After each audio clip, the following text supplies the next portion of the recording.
Hi friends, welcome to our channel Ammi Chutney. இன்னைக்கு festival ஃப்ரைடேல sweet idiyappam எப்படி செய்யறதுன்னு பார்க்க போறோம்.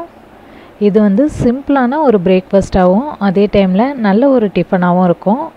இந்த இடியாப்பம் நல்லா சாஃப்டாவும் ஒண்ணோட ஒண்ணு ஒட்டாம உதிரியா வர்ற மாதிரி எப்படி செய்யறதுன்றதுக்கான சில டிப்ஸையும் இந்த வீடியோல சொல்லியிருக்கோம். இடியாப்ப மாவு இல்லாம அரிசி மாவு வச்சே சாஃப்டான இடியாப்பம் எப்படி செய்யறதுன்றதையும் இந்த வீடியோல பார்க்க போறோம். ஸோ வீடியோவை ஃபுல்லாக பார்த்தீங்கன்னா நல்லா புரியும். இப்போது சாஃப்டான இடியாப்பம் எப்படி செய்கிறதுன்னு பார்க்கலாம். இதுக்கு 2 கப் அளவுக்கு இடியாப்ப மாவு எடுத்துக்கலாம். இது கடையில் வாங்கின இடியாப்ப மாவு தான். கோபுரமாக 2 கப் இடியாப்ப மாவு எடுத்திருக்கோம். 1 கப் இடியாப்ப மாவுக்கு 2 கப் அளவுக்கு தண்ணி சரியாக இருக்கும். நம்ம கோபுரமாக மாவு எடுத்ததுனால 5 கப் அளவுக்கு தண்ணி சேர்த்து நல்லா கொதிக்க வச்சுக்கலாம். தண்ணி கொதி வந்துடுச்சு. இப்போ ஸ்டவ்வை ஆஃப் பண்ணிடலாம். இப்போ இடியாப்ப மாவுக்கு தேவையான அளவுக்கு உப்பு சேர்த்துட்டு இடியாப்பம் ஒன்றோட ஒன்று ஒட்டாமல் உதிரியாக வர்றதுக்காக 1/2 ஸ்பூன் அளவுக்கு நெய் சேர்த்துக்கலாம். இப்போ இதில் நம்ம கொதிக்க வச்சுருந்த சுடு தண்ணியை கொஞ்சம் கொஞ்சமாக சேர்த்து நல்லா கலந்து விட்டுக்கலாம். தண்ணி ஆற விடாமல் இது மாதிரி சூடாக இருக்கும் போதே மாவில் சேர்த்துக்கணும். அப்போ தான் இடியாப்பம் நல்லா வரும்.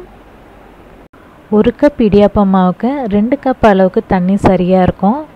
ஆனால் இப்போலாம் நம்ம கடையில் வாங்குகிற இடியாப்ப மாவு தான் யூஸ் பண்ணுறோம். அதனால் நம்ம யூஸ் பண்ணுற இடியாப்ப மாவுக்கு ஏற்ற மாதிரி தண்ணியோட அளவும் கொஞ்சம் மாறும்.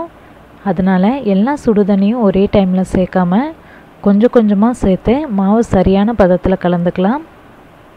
மாவு நல்லா கலந்து விட்டாச்சு. இப்போது நம்ம கை தாங்குகிற அளவுக்கு சூடு இருக்கும்போதே மாவு நல்லா கலந்து விட்டுக்கலாம். இடியாப்ப மாவை தண்ணியாக பிசையாமல் இது மாதிரி ஓரளவு திக்காக பிசைஞ்சோன்னா தான் இடியாப்பம் நல்லா உதிரி உதிரியாக வரும்.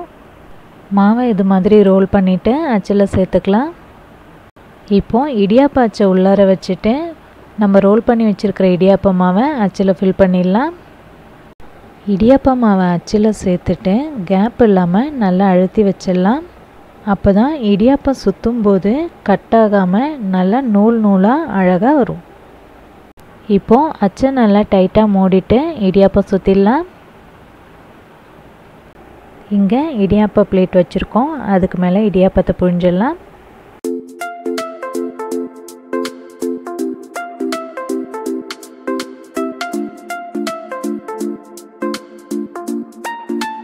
ஒரே சுத்தா இல்லாமல் இது மாதிரி மேலே மேலே கூட சுற்றிக்கலாம். இடியாப்பம் ஒட்டாமல் நல்லா தான் வரும். இது மாதிரி எல்லா தட்டுலேயுமே இடியாப்பத்தை சுற்றி வச்சுருக்கோம். இதை ஒன்று மேலே ஒன்று அடுக்கி வச்சு குக்கரில் வச்சு வேக வச்சிடலாம். இது மாதிரி இடியாப்ப தட்டு இல்லைன்னா இட்லி தட்டில் கூட இடியாப்பம் சுற்றிக்கலாம். இட்லி துணியை நனைச்சி போட்டுட்டு அதுக்கு மேலே இடியாப்பம் சுற்றிடலாம்.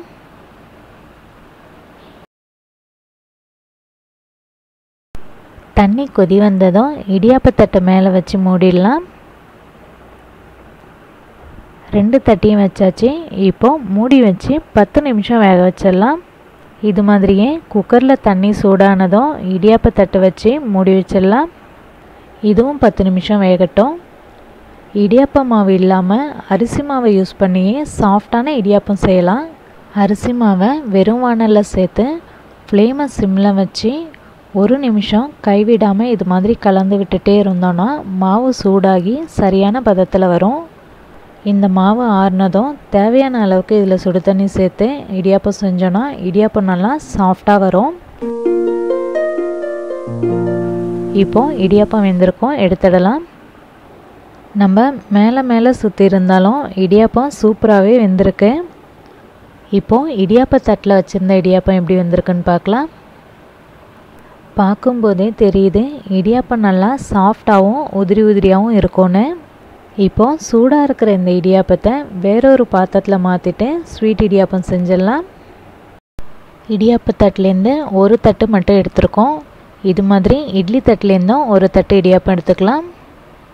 மாவில் நெய் சேர்த்து பிசைஞ்சதுனால இடியாப்பம் ஒன்றோடு ஒன்று ஒட்டாமல் நூல் நூலாக சூப்பராக வந்திருக்கு.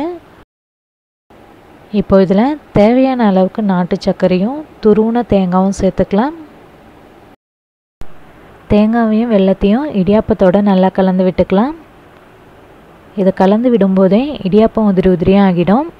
அதுக்கப்புறம் நம்ம சர்வ் பண்ணிடலாம். இந்த ஸ்வீட் இடியாப்பத்தை ஈவினிங் டைமில் டிஃபன் மாதிரியும் செஞ்சு கொடுக்கலாம். ரொம்பவே நல்லாயிருக்கும்.